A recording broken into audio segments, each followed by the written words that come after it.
My son Caleb is in a disc golf tournament this weekend. I'm not good enough at disc golf to bother entering, so instead I take photos and I vicariously live through his performance, and he's doing quite well so far. You know, this park really is beautiful. It even has a stream.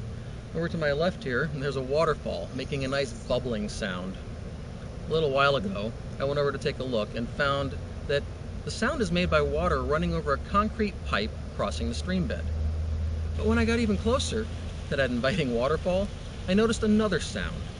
It was a sound of liquid below the surface, and it was coming from something unclean, something not attractive at all, something I hadn't noticed, but something that was in plain sight.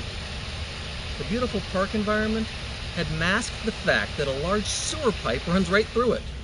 Even though I saw the pipe and the raised manhole cover, I was lulled into not registering what I was seeing because of the larger picture of the pretty park.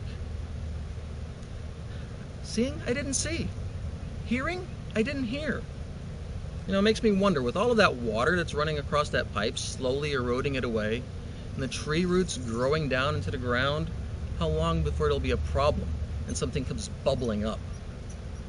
And that got me to thinking of how often my eyes, my ears, which are members of Christ's body, are lulled into accepting something that's foul, something that's unclean, because it's hidden in plain sight by something that at the time appears good, pleasurable, maybe even entertaining.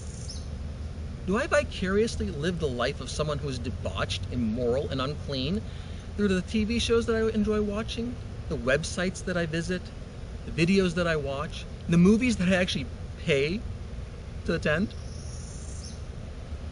By vicariously living that which displeases God, am I calling dark light and light dark? Am I calling evil good?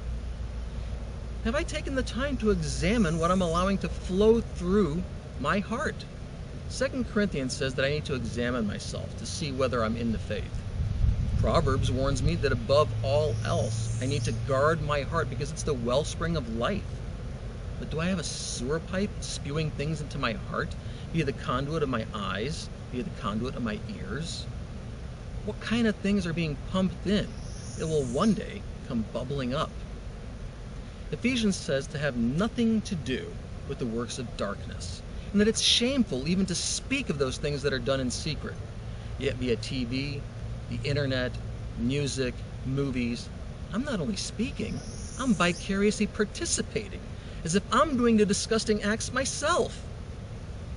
There's a warning from God in Revelation that I think applies to most of us who have been deceived into vicarious debauchery via our eyes and ears.